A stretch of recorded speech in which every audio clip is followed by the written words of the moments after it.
Voilà, et je termine avec une petite secret sauce nuance de gris. Alors ça fait longtemps que je vais en parler, mais de toute façon j'en parlerai ailleurs.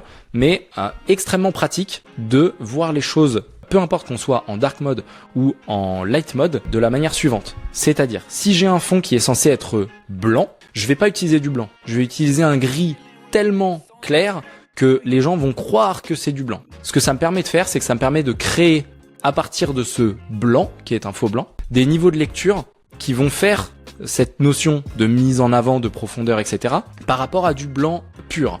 Donc ici, vous voyez, j'ai un espèce de faux dashboard. Mon fond, c'est, je sais plus exactement, mais c'est peut-être 98% de blanc, mais pas vraiment. Ce qui fait que quand j'ai un élément blanc ici, une carte, ici neutre, ici même avec une petite shadow qui est en blanc, je la remarque immédiatement. Hey, je t'interromps 2 secondes pour te dire que si ce contenu t'intéresse, j'ai fait toute une formation complète sur les bases du web design. Ce que tu es en train de regarder, c'est un extrait de cette formation. Elle dure environ 4 heures. Je te mets le lien juste en dessous. Hésite pas, si ça t'intéresse, à aller checker et on reprend tout de suite. Pourtant, tout mon design, il paraît super propre. Ok, ça paraît super clean.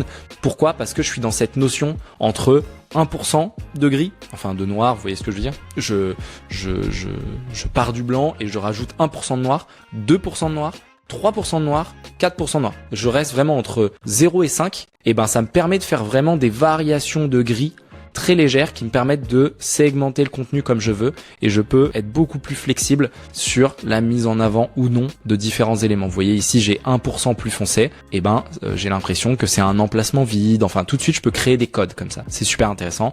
Et ma grande carte, on voit aussi que j'ai mon fond, ma carte en blanc et une toute petite border d'1 pixel qui est 2% plus foncé. Donc c'est dans le détail absolu, mais ça me permet de faire ce genre de segmentation là. Et je fais exactement pareil en dark mode.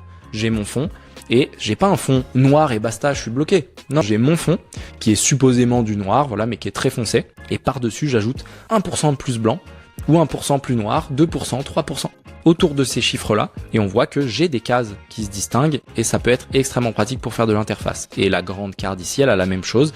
J'ai un fond ici gris foncé, peut-être 1% plus clair ici et 1 ou 2% plus clair pour ma shadow. Et ça vient me créer des segmentations d'espace très très subtiles, très agréables, très esthétiques et fonctionnelles.